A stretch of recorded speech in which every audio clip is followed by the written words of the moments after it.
పాండవులకు నిజంగా బాగా జ్ఞాపకం ఉండిపోయేది ఏదంటే తర్వాత వాళ్ళు సార్వభౌమ పదవిని అలంకరించవచ్చు, విస్తరేయడానికి 100 మంది, వడ్డించడానికి 1000 మంది ఉండొచ్చు.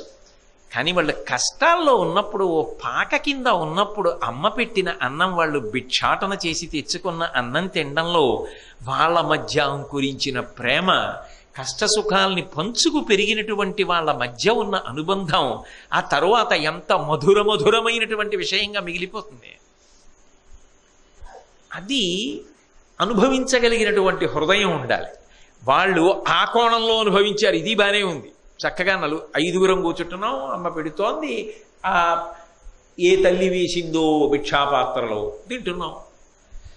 వేదం బాగా చదువుకుంటున్నారు అంటే వేదం వాళ్ళు అయిపోతున్నారంటే వాళ్ళ మనసులలో ఎక్కడ క్లేశము లేదా అంటే ఉన్నది. కానీ అది వాళ్ళు చేస్తున్న పనికి అడ్డమైపోయి దాన్ని మింగేసేంత, వాళ్ళని శోకము కప్పేసేంత మాత్రం కాకుండా జాగ్రత్త పడ్డారు. జాగ్రత్త పడి భిక్షాన్నం తింటూ ఉంటున్నారు. వాళ్ళు భిక్షాటనకు వస్తారు కదా ఇళ్ల ముందుకి. వచ్చినప్పుడు వాళ్ళని చూసి ఆ ఊళ్ళో వాళ్ళు అనుకుంటున్నారట, ఏకచక్రపురంలో ఉన్నవాళ్ళు వాళ్ళన్నారట, ధృతి చదువుచు. నన్నయ్య భట్టారకుడు ఏం మాటలేస్తారండి, ధృతి చదువుచు. ఏ ఒక్కరోజు కూడా పాఠం చెప్పినటువంటి ఉపాధ్యాయుడు ఎరా నిన్న చెప్పిన పాఠం వల్లెవేయలేదా, ఏం సరిగా చెప్పట్లేదు అనవలసిన అవసరం కలగలేదు. పట్టుదలతో చదువుకుంటూ ఏ సూక్తాలు చెప్తే ఆ సూక్తాలు మళ్ళీ చక్కగా స్వరంతో అలా చెప్తూ 5గురు ఎప్పుడు వాళ్ళ పేర్లు ఏవో తెలియకుండా పేదవారిలా నటిస్తూ చక్కగా గురువుగారి దగ్గర వినయంతో చదువుకుంటున్నారు. ధృతి చదువుచు భిక్షార్థము ప్రతిగృహమున కరుగుచున్న భవ్యుల. వాళ్ళు భవ్యులు. ఎందుకని వాళ్ళ బాధ మరిచిపోయి ప్రతి గృహం ముందు నిలబడి భిక్షాటన చేస్తున్న వాళ్ళని మౌనవ్రతులను ఎక్కువ మాట్లాడరు.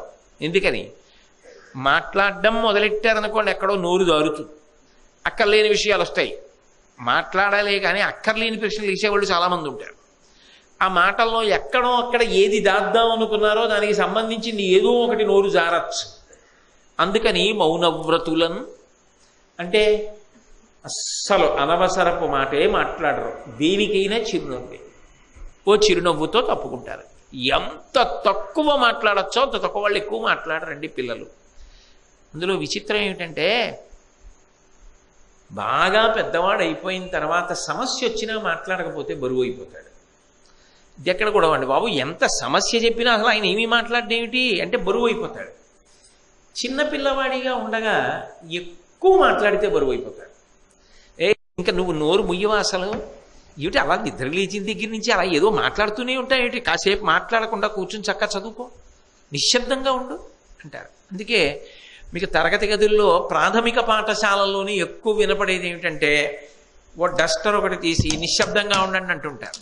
ఎందుకంటే అది పిల్లలు చేసే పని, నిశ్శబ్దంగా ఉండండి అని చెప్పాలి వాళ్ళకి. కానీ వీళ్ళు అలా చెప్పవలసిన అవసరం లేకుండా ఉంటారు. అదో గొప్ప సుగుణమైంది వీళ్ళ పాలిక. కాబట్టి మౌనవ్రతులను తృప్తుల చేసిరి సతతము అందుల గృహస్థ సద్విజులు దయన్. ఆ భిక్షాటనకి వెళ్ళినప్పుడు ఆ ఇళ్లల్లో ఉండే వాళ్ళందరూ వాళ్ళ యొక్క శీల వైభవాన్ని చూసి సంతోషించి వాళ్ళు తృప్తి పొందేటట్టుగా వాళ్ళకి భిక్షాన్నం ఇస్తుండేవారు. జలజప్రియ తేజుల వీరల ధీరుల ధరణీ వలయ రాజ్యశ్రీ యోగ్యుల ఇట్లేలోకో భిక్షాసుల చేసే విధాతృడంచు సుఖింపజనుల్.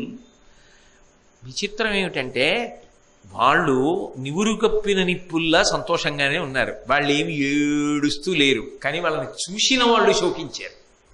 ఎందుకు శోకించారంటే అయ్యో ఇలా అయిపోయారేమిటి పాండవులని శోకించలేదు. ఎందుకుట జలజప్రియ తేజుల. జలజ అంటే నీటిలో పుట్టిన తామర పువ్వుకి బంధు అయినటువంటి వాడు సూర్యుడు. అరే వీళ్ళ తేజస్సు చూస్తే సూర్యుడి యొక్క తేజస్సులో ఉన్నదే, ఎంత తేజోమూర్తులరా. వీరల వీళ్ళ చూస్తే వీళ్ళ భుజాలు ఎంత మహావీరుల్లా కనపడుతున్నారు నిజంగా. ధీరుల ఎంత బుద్ధిబలం కలిగిన వాళ్ళు, ఎంత ధైర్యం ఉన్నవాళ్ళు. ఇటువంటి వాళ్ళు ధరణీవలయ రాజ్యశ్రీ యోగ్యుల, ఈ భూమండలాన్నంతటినీ పరిపాలించడానికి యోగ్యుల్లా కనపడుతున్నారు వీళ్ళు. భిక్షాసుల చేసే విధాతృడంచు సోకింపజనుల్. అరే ఇలాంటి వాళ్ళని భిక్షాటన చేసుకునే వాళ్ళగా చేశాడు ఏమిటిరా బ్రహ్మగారు, ఏమిటో బ్రహ్మగారి వ్రాతకిని బ్రహ్మగారి చేష్టితాలకి అర్థాలు భాషించవు సుమా అని గృహస్థులు శోకించేవారట. వాళ్ళు శోకించలేదు, వాళ్ళు మాత్రం అంతే ధృతితో అలాగే భిక్షాటన చేసి చదువుకుంటున్నారు.